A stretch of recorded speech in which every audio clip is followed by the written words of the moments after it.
Hello guys, welcome to Drama Addict. Please subscribe and press the bell icon और next episode सबसे पहले देखिए।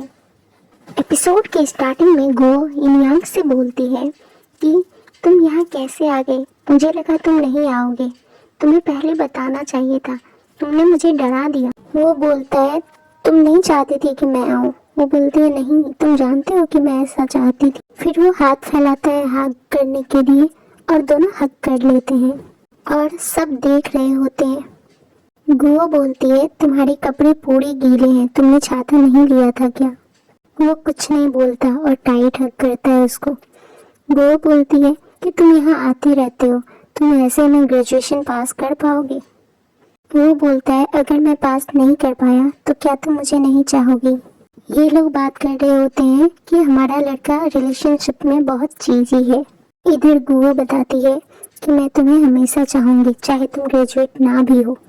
वो दोनों को इस तरह देख के वो लड़का बोल रहा है कि किस मत करना प्लीज, वरना गर्ल्स के लिए रूमर्स आ जाएगा।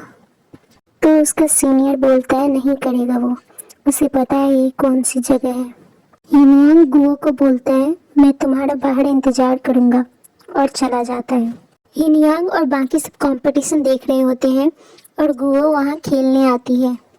बट इस गेम के रूल के अकॉर्डिंग गुओ को फर्स्ट चांस नहीं मिलता खेलने का। उसकी ओपोनेंट पहले आती है खेलने, स्कोर 5-0 तक चला जाता है, गुओ का 0 रहता है। उसके बाद उसकी ओपोनेंट मिस करती है और गुओ का नंबर आता है और वो जीत जाती है।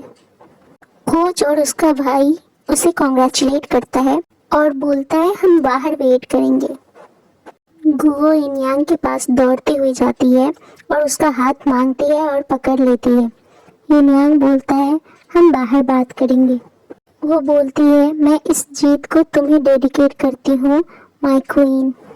तुम बहुत साल पहले यहाँ हुआ करते थे, अब मैं अपनी ग्लोरी तुम्हारे साथ शेयर किया करूँगी और तुम भी एंजॉय करना। जो जीतता है वो राजा होता है, इसलिए मैं राजा और तुम मेरी रानी। बाकी सब सुन के हंसने लगते हैं। वो पूछती है तुम क्यों नहीं हंस रहे हो?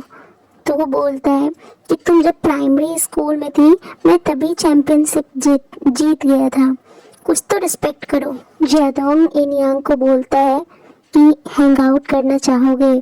तो उधर से इनयांग का सीनियर आता है और वो बोलता है ऑफ कोर्स, हम जैसे प्लेयर कभी कभी ही इकट्ठा होते हैं। जेडोंग पूछता है कैसे? तो सीनियर बोलता है कि होटल में जाएंगे और ड्रिंक करेंगे और क्या। और जेडोंग बोलता है कि शायद बहुत कॉस्टली होगा तो सब मिल के पैसे देंगे। पर इनयांग बोलता है मेरे पास पहले पैसे नहीं थे और कभी चांस नहीं मिला तुम लोगों को ड्रिंक कराने का, बट मैं इतना तो अफोर्ड कर ही सकता हूँ, तो सब मेरी तरफ से होगा। तब तक इनयांग गुओ को देखता है तो फिर ये सबको बोलता है कि रूम इन्फॉर्मेशन मुझे शेयर कर देना, मैं तब तक गुओ के साथ सेलिब्रेट करूँगा, जल्दी मत भेजना। और चला जाता है। बाकी सब भी चले जाते हैं। वो गुओ से पूछता है होटल जाना है? गुओ बताती है कि लेकिन मेरी रूममेट है। वो बोलता है मैं जानता हूँ और दोनों चले जाते हैं। यहाँ गुओ को पता चलता है कि इनयांग ने रूम बुक किया है होटल में। वो पूछती है तो इनयांग बोलता है हाँ, अपार्टमेंट यहाँ से बहुत दूर है और मैं फाइनल्स देखना चाहता था। वो पूछती है तुम्हें कैसे पता कि मैं फाइनल्स तक पहुँच जाऊंगी? वो बोलता है मैं जानता हूँ और उसका हाथ पकड़ लेता है। वो रूम के बाहर ही गुओ को किस करने लगता है। गुओ बोलती है पहले हमें अंदर चलना चाहिए, लेकिन वो नहीं सुनता और उससे कुछ मैच के बारे में भी बात करता है। उसके बाद उसे रूम के अंदर लेके जाता है और सोफे पर बैठा देता है और फिर उसे किस करने लगता है। गुओ के आंखों में आंसू होते हैं क्योंकि वो जाने वाली होती है। वो पूछता है कब? तो वो बताती है कि थर्सडे को, बिकॉज मेरा कंपटीशन है अप्रैल में। वो बोलता है इसलिए मुझे हग करो जितना ज़्यादा हो सके, और वो उसे हग करने लगती है। तभी ली किंगयान का कॉल आता है जो कि ऑब्वियसली किंगयान का लव राइवल है। वो बोलता है कि मैं तुम्हें कॉन्ग्रेचुलेट करना चाहता था और तुमसे कुछ बात भी करना चाहता था। यिनयांग गुओ से फ़ोन मांगता है, बोलता है कुछ काम है। यिनयांग ली किंगयान से रूम नंबर और ड्रिंक्स के बारे में पूछता है। उसके बाद गो उसको बाद में बात करने का बोल के कॉल रखवा देती है और बैठ जाती है। फिर यिनयांग उसकी तरफ आता है और किस करने लगता है। यहाँ यिनयांग गुओ को बता रहा होता है कि वो अपने सीनियर और उसके भाई के साथ हैंग आउट करने बाहर जा रहा है। वो लोग ड्रिंक भी करेंगे तो शायद थोड़ा देर हो जाए। गुओ बोलती है, मैं तुम्हारा इंतज़ार करूँगी। पार्टी में वो ली किंगयान को बोलता है कि बाद में खेलते हैं। क्योंकि यिनयांग पार्टी में बहुत लेट आया होता है तो सब उसे ड्रिंक करके माफ़ी मांगने को बोलते हैं। वो कुछ ज़्यादा ही ड्रिंक करने लगता है। सब कुछ ज़्यादा ही ड्रिंक कर रहे होते हैं। यहाँ उसका सीनियर बोलता है कि तुम्हें जो पूछना है जियादोंग से पूछ लो, वरना वो कुछ देर बाद पूरी तरह से ड्रंक हो जाएगा। तो जियादोंग खुद ही बताने लगता है कि तुम मेरी बहन और ली किंगयान के बारे में पूछना चाहते हो ना।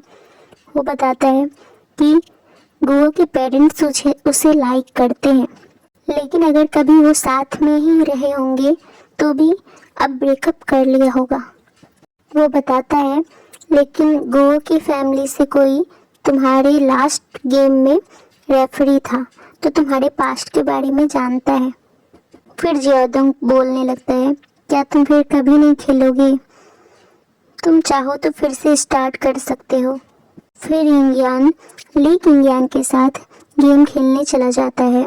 यहाँ भी रूल्स के अकॉर्डिंग पहला चांस यिनयांग को मिलता है तो वो ली किंगयान को बोलता है कि तुम हार गए। एंड सच में वो ढेर सारे पॉइंट्स इकट्ठे कर लेता है और ली किंगयान का चांस तक नहीं आता और वो हार जाता है। फिर यिनयांग उसे गेम के लिए भी एडवाइस करता है और फाइनली बोलता है कि मुझे फ़र्क नहीं पड़ता कि तुम्हारे और गुओ के बीच में क्या रिश्ता था या है, अभी भी पसंद करते हो, पर अब वो मेरी है। यह बोल के चला जाता है। यिनयांग बहुत ज़्यादा नशे में हो जाता है तो फिर उसे पास्ट याद आ रहा होता है और फ्लैशबैक में दिखाया जाता है वो उसका लास्ट गेम, जिसमें एक्चुअली हुआ ये था कि रेफरी का डिसीजन उसको गलत लगा था और उसने रेफरी के साथ बदतमीजी की थी। उसके मास्टर ने उसे बोला था माफ़ी मांगने को, पर वो माफ़ी नहीं मांगा, इसलिए उसके मास्टर ने उसे निकाल दिया और वो रिटायर्ड हो गया।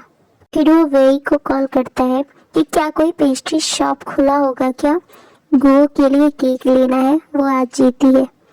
तो वो बोलता है अभी कौन सा। फिर भी वो पूछते रहता है तो वही एक नाम बता देता है। इधर गुओ जब उठती है और यिनयांग को नहीं देखती है तो मैसेज करती है कि क्या तुम अभी भी ड्रिंक कर रहे हो। फिर जियादोंग को मैसेज करती है कि तुम्हारा ड्रिंक करना हो गया। फिर वेई को मैसेज करती है कि क्या हुआ, कोई रिप्लाई क्यों नहीं दे रहा है। वो उसे बोलता है यहाँ आ जाओ। आज के एपिसोड में एक्चुअली ज़्यादातर कंपटीशन यिनयांग और उसके दोस्तों की पार्टी और उसका पास्ट दिखाया जाता है, इसलिए ज़्यादा मोमेंट्स नहीं है।